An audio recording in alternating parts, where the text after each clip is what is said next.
What's up, everybody? White Sox Daily back again. I'm Aaron Feely, and it looks like managed to use my powers of the good old broadcaster's curse for good this time.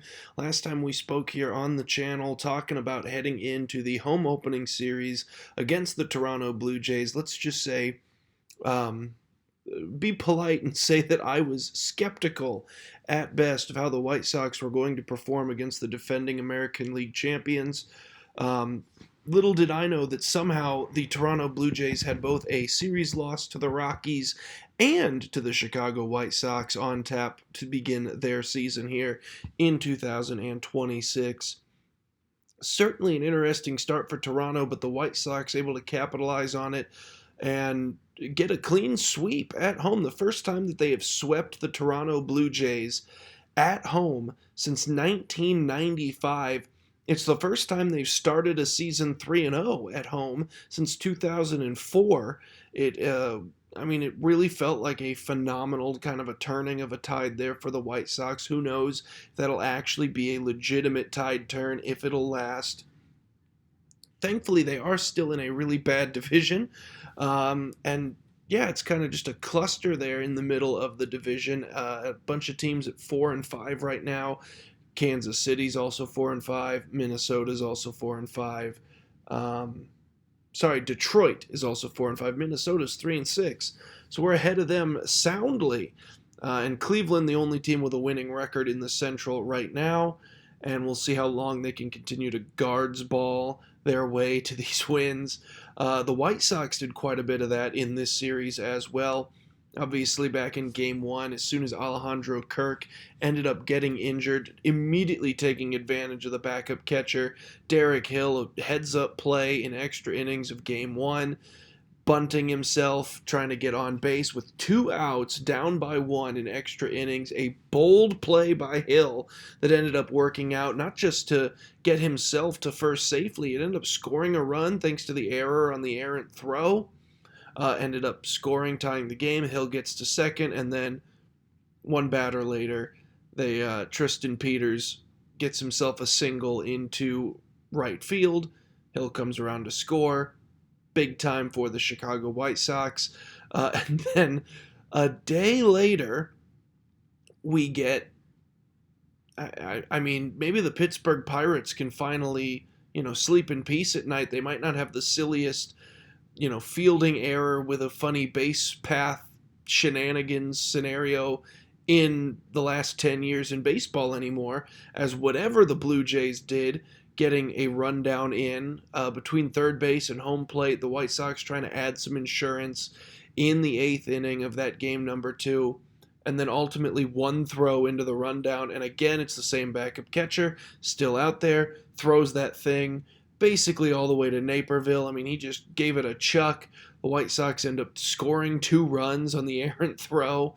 It was just a wild, wild series. And then yesterday, just a 3-0 shutout. Davis Martin pitching very well in that shutout as well. It was a really good series all around for the Chicago White Sox. You knew they weren't going to get any losses on their record in a series over Easter weekend with the Chicago Pope back in the Vatican. The White Sox back to within striking distance of being relatively competitive in the early portions of the season, thanks to 3 straight wins against Toronto. And in that series, we also got a glimpse of one of the new big weapons for the Chicago White Sox, and we'll see more of that today, as a matter of fact, to open up the series against Baltimore. Grant Taylor as an opener. There was a lot of speculation during the offseason if he would be the primary closer for the Chicago White Sox. Were they going to ease him in to try to get him to being a full-time starter? The projection was that they would get him to that point starting maybe next year. Although starting today, he'll actually have the most starts on the team. So, in a sort of tongue-in-cheek way, he's already an elite starter for the Chicago White Sox. But yeah, as an opener for 2 straight games, in games 1 and 2 against Toronto, Taylor came in and was just absolutely killing it. 9 pitches across both of those outings, in both of those outings, so 18 total.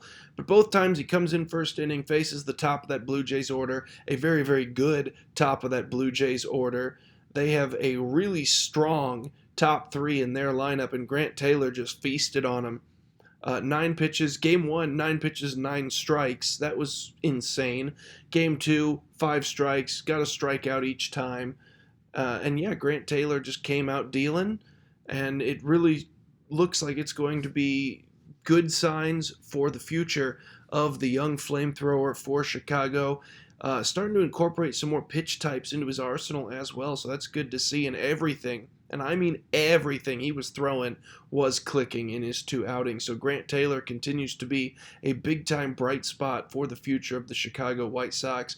Hopefully, all the plans go exactly according to what they want right now, and he's going to be a full-time starter come next year. If they can get to the point where he's able to consistently throw 90 to 100 pitches a game and can come out and be a full-time starter, he might be the next guy on the long list of White Sox really solid aces that they've been able to develop themselves. Obviously, most of them end up traded. A lot of them are still in the league as aces for other teams, including Dylan Cease, who he just faced in game one of that series with Toronto. Michael Kopech's out there. Chris Sale's still out there. You keep going on and on with Chicago White Sox pitchers that we eventually end up having to trade away because we're the White Sox, and that's how it goes. Garrett Crochet, the most recent one. And hopefully Grant Taylor can be the one that finally sticks in a White Sox uniform. Also, Munetaka Murakami continues to absolutely mash at the plate, and we're hoping that his contract goes beyond the 2 years that he signed initially. Please, oh please, oh please, let the Chicago White Sox actually pay real money for one of their star players and keep him around as long as he wants to keep playing baseball. But speaking of White Sox greats and, hopes of, better horizons and good PR and good relations with some of the big-time contributors to the White Sox organization, nice moment on the broadcast back in Game 1 as they announced that Ozzie Guillen would be honored come later this summer when the Chicago White Sox retire his number 13 into the Ring of Honor at Guaranteed Rate Field. It was just a really nice special moment for Ozzie, a guy that was a solid player for the Chicago White Sox. Probably more famous at this point as a manager. He's been honored as a manager before. As he joked when they first started the announcement, he thought he was getting another bobblehead. But no, retiring his jersey number 13, will officially no longer be used for the Chicago White Sox after this year.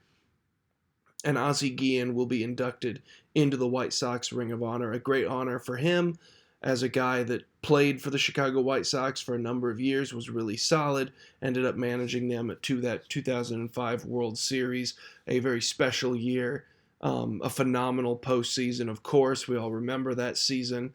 And should be good. Maybe he'll still get another bobblehead. Maybe it's a 2-for-1 deal. Who knows? The White Sox love their bobblehead giveaways.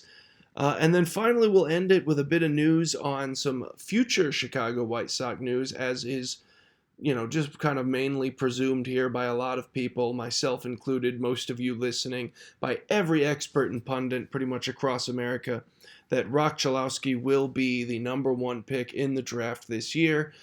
That's been talked about to death, but the Chicago White Sox getting their hands on the top pick. They haven't done that in a very long time, and there just so happens to be a massive prospect coming out this year as the number 1 pick in this draft. Presumably that'll be Rock Chalowski, who many believe right now, MLB Pipeline's already announced that if he were drafted today and added to one of these ball clubs' minor league systems, he would already be their number 3 prospect in the MLB Pipeline Top 100. Absolutely insane. Crushed another home run over the weekend, his 11th of the season, a young season for UCLA. He's hitting over 350 right now. Just talked about it, his 11th home run. It was a 3-run homer. UCLA cruising. They themselves just got a clean 3-game sweep in their most recent series. And yeah, Rock has just continued to be a phenomenal prospect, not doing anything to diminish his status as the consensus number 1 pick in this draft. and most likely to be the next Chicago White Sox big time draft pick. But that'll do it for today's episode. I've been Aaron Feely. Let us know how you feel about some of the prospect pool, and is Rock Chalowski your lock to be the number one pick in this year's draft? How do you feel about Grant Taylor and this Toronto series in general? Was it one that felt like it was given to us a little bit by Toronto mistakes, or do you have some optimism going forward? Start that discussion down below. If you like the video, like, share, and subscribe, and we'll see you guys again tomorrow.